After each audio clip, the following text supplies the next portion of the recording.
আজ আমি তোমাদের পড়ে শোনাব একটি ভূতের গল্প। তবে ভয়ের ভূতের না, এ হলো মজার ভূতের গল্প। গল্পটির নাম হলো ভূতের বাপের শ্রাদ্ধ। লিখেছেন কুলদা রঞ্জন রায়। গল্পটি হলো এরকম। মাঠের মাঝে অশ্বত্থ গাছে এক ভূতের বাসা। সন্ধ্যার সময় এক ভট্টাচার্যী বামুন যাচ্ছেন মাঠের মধ্যে দিয়ে তার এক শিষ্যের বাড়িতে, তার বাপের শ্রাদ্ধ করবার জন্য। এমন সময় ভূত এসে তাকে ধরে বলল, ঠাকুর, কোথা যাও? ঠাকুর বেশ একটু ভয় পেলেও ভূতকে তা জানতে না দিয়ে বললেন, আরে করিস কি? এখন আমার গল্প করার সময় আছে? এখনই শিষ্য বাড়ি যেতে হবে, গিয়ে তার বাপের শ্রাদ্ধে পুরুত হতে হবে। ভূত অবাক হয়ে বলল, বাপের শ্রাদ্ধটা কীরকম? ঠাকুর বললেন, আরে বাপ মরলে মানুষেরা তার শ্রাদ্ধ করে, তাও জানিস নে? ভূত বলল, তাই নাকি? কই, আমরা তো বাপ মরলে শ্রাদ্ধ ট্রাদ্ধ কিছুই করি না। ঠাকুর বললেন, তোরা যে ভূত, কাজেই অত খবর জানবি কি করে? শুনে ভূতের ভারী শখ হলো যে সেও তার বাপের শ্রাদ্ধ করে। সে তখনই ব্রাহ্মণের পায়ে ধরে বলল, তাহলে ঠাকুর, আজ তোমাকে আমার বাপের শ্রাদ্ধে পুরুতগিরি করতেই হবে, তা না করলে কিছুতেই ছাড়ছি না।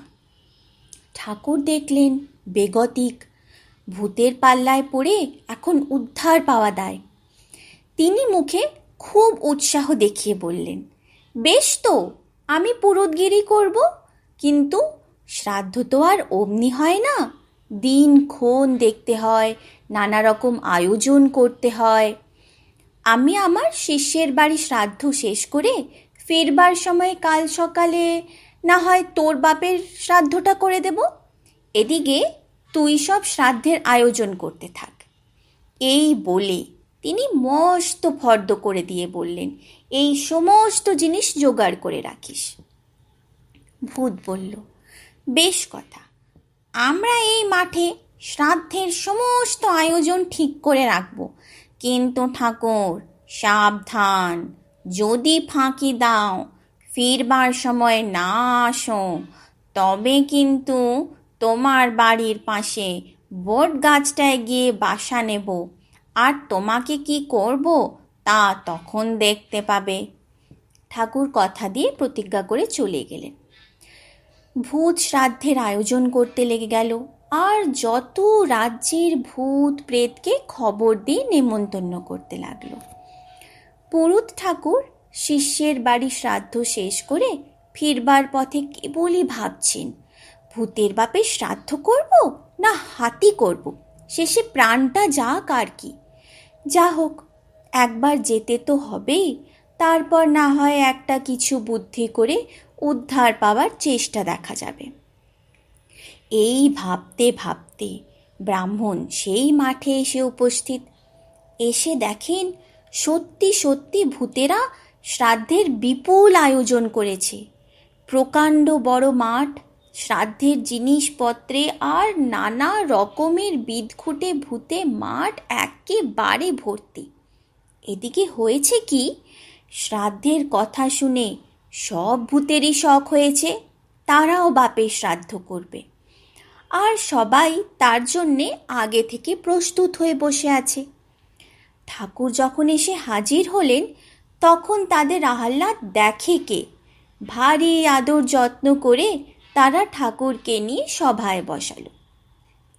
ঠাকুর চারিদিক পানে তাকিয়ে বললেন, আয়োজন তো দেখছি চূড়ান্ত রকমের হয়েছে, এখন যার বাপের শ্রাদ্ধ সে এগিয়ে এসে আমার সামনে বসো দেখি। অমনি চারদিক থেকে কোলাহল করে এ বলে আমার বাপের, ও বলে আমার বাপের, আর একজন বলে আরে না না, আজ আমার বাপের, তারপর তোদেরগুলো আরেক দিন হবে। সে যে কি ভীষণ কোলাহল, তা আর কি বলবো। ব্রাহ্মণ চিৎকার করে বললেন, আরে অত চেঁচালে শ্রাদ্ধ হবে কি করে? জানিস নে, আজকে যার শ্রাদ্ধ হবে সে তৎক্ষণাৎ স্বর্গে যাবে। তোরা একটু ঠান্ডা হয়ে বস।